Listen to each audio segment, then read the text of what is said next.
وہ 2 دن سے بار بار ملاقات کے لیے وقت مانگ رہا تھا۔ میں اپنی عادت کے مطابق اسے ٹیکسٹ میسیجز کو نظر انداز کر رہا تھا۔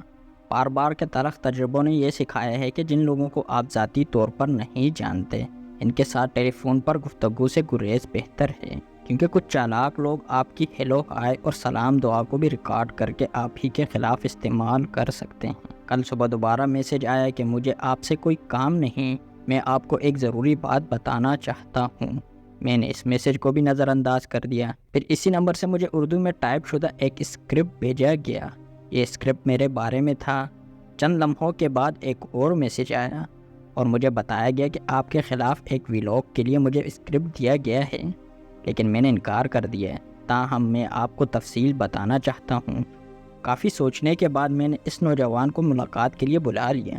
خلاف توقع اس نوجوان کے ساتھ ایک ایسی خاتون صحافی بھی آ گئیں جنہوں نے 2 سال پہلے میرے خلاف کئی ویلاگ کیے اور سوشل میڈیا پر الزامات بھی لگائے۔ دلچسپ پہلو یہ تھا کہ خاتون صحافی کا جھکاؤ تحریک انصاف کی طرف ہے اور جو صاحب ان کے ساتھ آئے وہ مسلم لیگ نون کے دیوانے ہیں۔ ان دونوں سے سرسری دعا سلام تو تھی، لیکن یہ پہلی باقاعدہ ملاقات تھی۔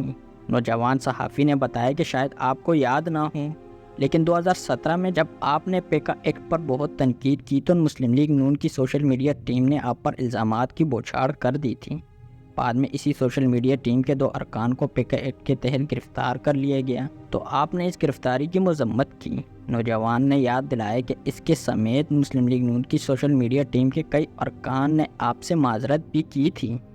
نوجوان نے بتایا کہ اس دوران آپ پر اغوا اور قتل کا ایک مقدمہ درج ہو گیا۔ تحریک انصاف کی سوشل میڈیا ٹیم آپ کے خلاف متحرک ہو گئی۔ اس نے اپنے ساتھ آنے والی خاتون صحافی کی طرف اشارہ کر کے کہا کہ انہوں نے آپ کے خلاف ویلاگ کیا تو میں نے آپ کا دفاع کیا۔ کچھ دن پہلے مجھے آپ کے خلاف اسکرپٹ دیا گیا اور کہا گیا کہ حامد میر کو تباہ کرنا ہے۔ میں نے پوچھا کہ حامد میر کو کیوں تباہ کرنا ہے؟ مجھے بتایا گیا کہ حامد میر 90 دن میں الیکشن کی حمایت کر رہا ہے۔ یہ تحریک انصاف کا بیانیہ ہے اور تحریک انصاف کی حمایت پاکستان دشمنی ہے۔ نوجوان کے مطابق اس نے یاد دلایا کہ تحریک انصاف کے دور حکومت میں حامد میر پر پابندیاں لگیں اور تحریک انصاف کی ایم این اے عالیہ حمزہ نے قومی اسمبلی میں حامد میر کے خلاف تقریر کی۔ آج وہ عالیہ حمزہ ملک دشمنی کے الزام کے تحت جیل میں ہیں کیونکہ وہ 9 مئی کے ہنگاموں میں ملوث تھی۔ حامد میر نے 9 مئی کے ہنگاموں کی مذمت کی تو وہ ملک دشمن کیسے ہو گیا؟ نوجوان صحافی کو اس سوال کا جواب دینے کے بجائے کہا گیا کہ آپ نے ہر صورت حامد میر کے خلاف ویلاگ کرنا ہے ورنہ کوئی اور کر لے گا۔ ویلاگ کے لیے دیے گئے اسکرپٹ میں وہی الزامات دہرائے گئے تھے جو 2 سال پہلے تحریک انصاف کی حامی خاتون نے مجھ پر عائد کیے تھے۔ الزامات کی مماثلت دیکھ کر مسلم لیگ نون کے حامی صحافی نے تحریک انصاف کی حامی خاتون سے پوچھا کہ آپ کو ان الزامات کے بارے میں کس نے بریف کیا تھا؟ خاتون صحافی نے کہا کہ اسے بھی واٹس ایپ پر ایک اسکرپٹ بھیجا گیا تھا۔ جہاں سے اسکرپٹ آیا تھا وہ آج کل مذکورہ خاتون صحافی کو بھی ملک دشمن سمجھتے ہیں، لہٰذا خاتون صحافی نے مسلم لیگ نون کے حامی نوجوان کو تجویز پیش کی کہ کیوں نہ حامد میر سے خود پوچھ لیں کہ پچھلے 17 سال سے ایک الزام وقفے سے بار بار کیوں دہرایا جا رہا۔ آئیے آج آپ کو اس الزام کی تھوڑی سی تفصیل بھی بتا دیں۔ یہ 2010 کی بات ہے۔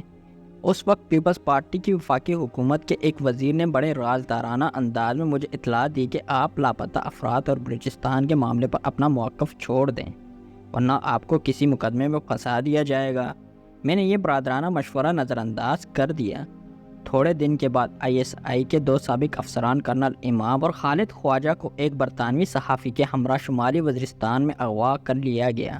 کچھ دن بعد کرنل امام اور خالد خواجہ کو گولی مار دی گئی جبکہ برطانوی صحافی کو رہا کر دیا گیا۔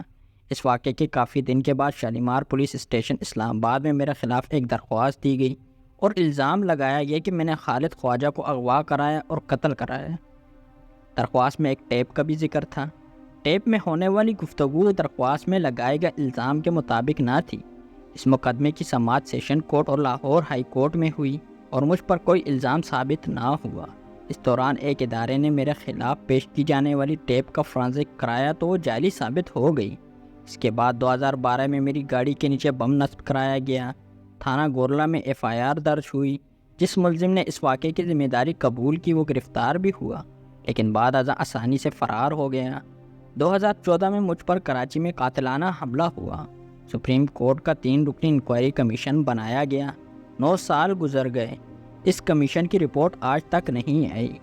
2016 میں روزنامہ جنگ میں شائع ہونے والے ایک کالم کی وجہ سے مجھ پر توہین رسالت کا الزام لگایا گیا۔ ایک دفعہ پھر میں نے اس الزام کا عدالتوں میں سامنا کیا۔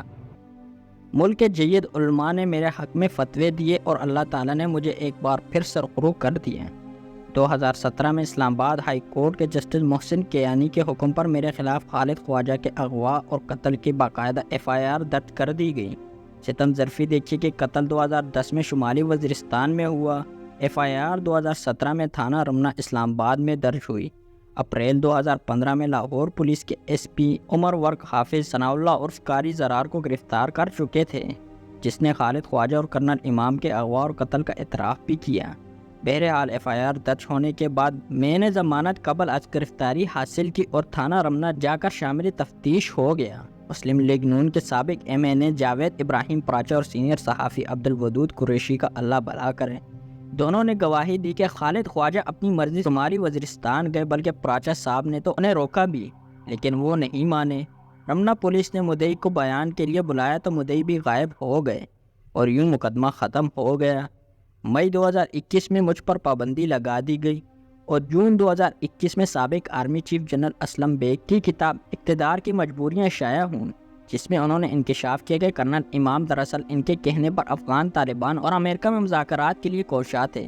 جب جنرل بیگ کو پتہ چلا کہ کرنل امام و خالد خواجہ ایک برطانوی صحافی کے ساتھ شمالی وزیرستان جا رہے ہیں تو انہوں نے دونوں کو وہاں جانے سے روکا، لیکن وہ باز نہ آئے اور افسوسناک موت کا شکار ہو گئے۔ میں نے ملاقات کے لیے آنے والے مسلم لیگ نون اور تحریک انصاف کے حامی صحافیوں سے کہا کہ آپ جنرل بیگ کی یہ کتاب ضرور پڑھیں، کیونکہ انہوں نے صرف میرے خلاف جھوٹے الزامات کی حقیقت بیان نہیں کی، بلکہ شہید محترمہ بینظیر بھٹو، نواز شریف اور ڈاکٹر عبدالقدیر خان پر لگائے گئے کئی جھوٹے الزامات کی بھی کلی کھول دی ہے۔